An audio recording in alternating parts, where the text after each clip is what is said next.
Hello everybody, this is Alabama Deep. Welcome back to my channel. And today we're doing two reviews.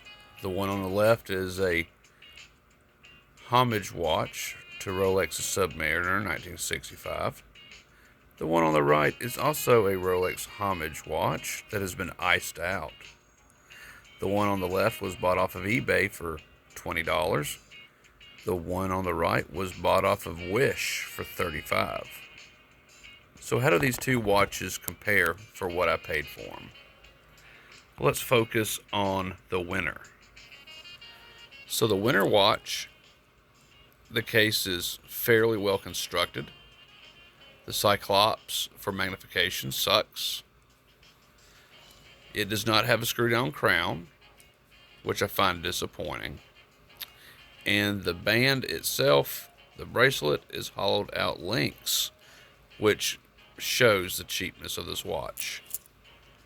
The clasp itself is very easy to open. It's very effective.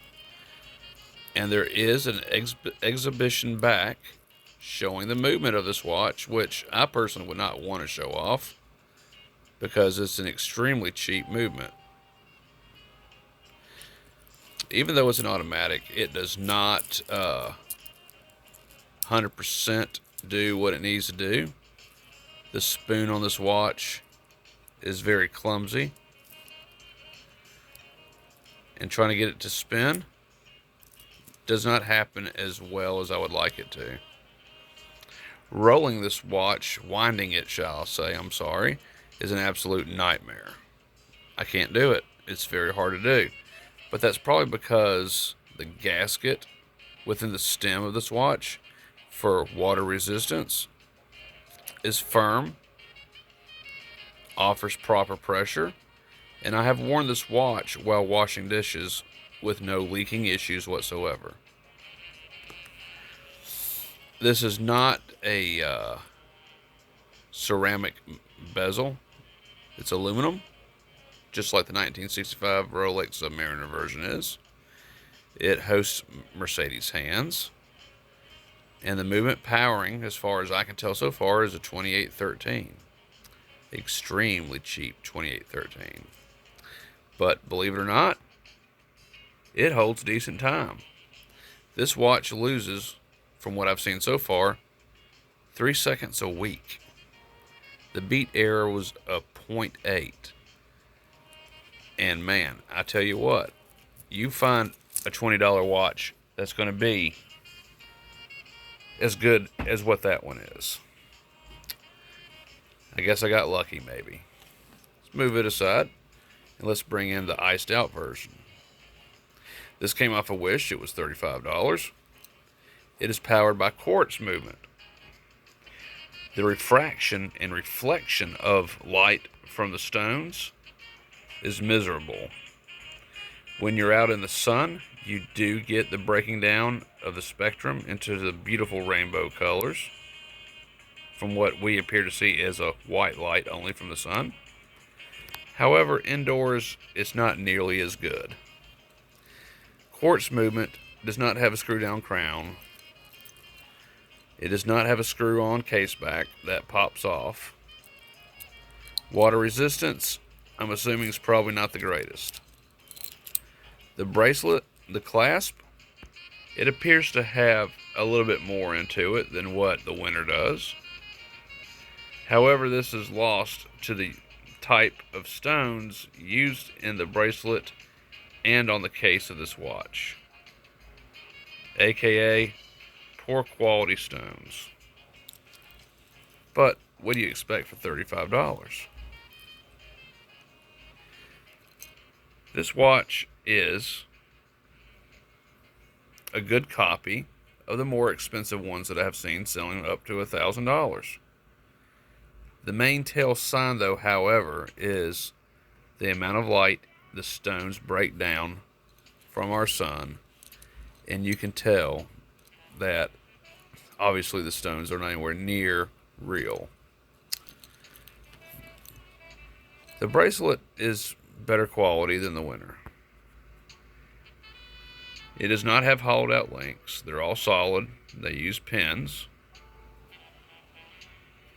The clasp, as I had mentioned, is in pretty good compared to the Winner. And I do feel they could have took a little bit more time and used some better stones than what I'm seeing on this particular watch. But nonetheless, this watch allows me to get my bling on whenever I really want to. Everyone's got to have bling. So I have my Timograph app with me, and I want to focus on this watch right here. I want to see how good it is on its accuracy. So if we can now, we will turn down the smooth jazz, and we're going to be bringing out the Timograph. Now I'm using Watch Accuracy app. It's free, of course. And we're going to see how well this watch performs.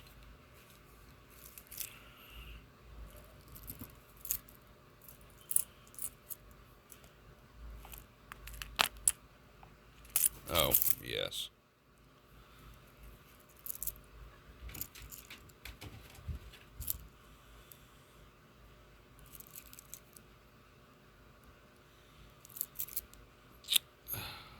Come on. Ah, okay.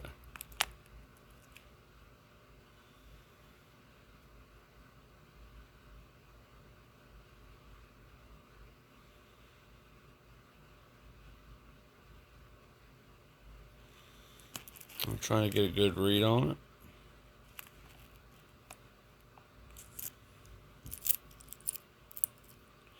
But I'll be honest with you, it's very hard with this tablet.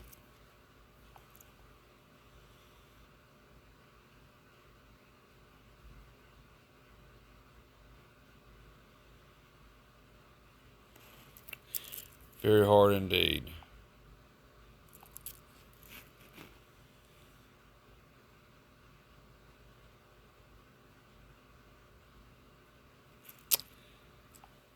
Not doing too well.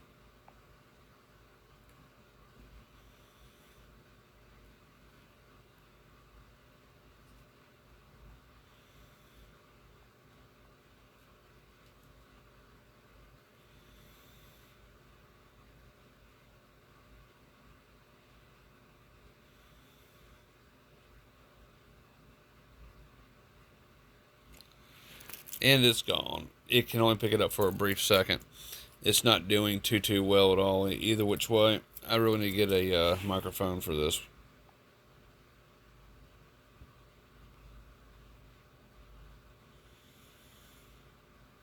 It's not getting a good steady reading on it.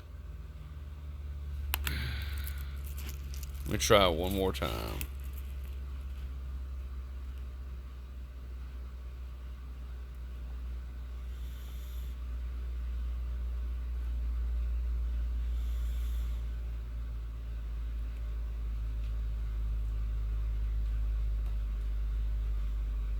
That's not picking it up too well.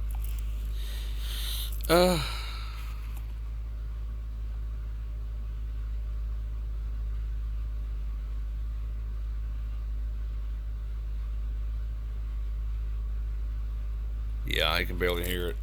Sorry guys, on my new phone, it picks up a lot better. And we'll have to get a microphone apparently for this particular tablet to be able to use it better. But from what I've been able to use on my phone right now that I'm shooting this video with, it's pretty good on its timekeeping. It's not too far off at all. And of course, this being a quartz movement, this quartz is going to be accurate 100%. So I guess what I can say is both of these are really worth what I paid for. Even though these are not the best of diamonds, or cubic zirconias, or glass, or whatever they want to call it, you know, it's okay for $35. I wouldn't mind wearing this out when I want to get my bling on. And this Winner, it's not so bad either. I think it's okay just to wear as a cheap watch. And really, for an automatic that keeps decent time, $20 isn't bad, especially when it's free shipping. So this is Alabama Deep. For my video on these two watch reviews, I actually approve of both being good watches for what you pay for. Stay tuned for my other videos coming up where we do a Tudor and Rolex build. It's coming much sooner than what you think.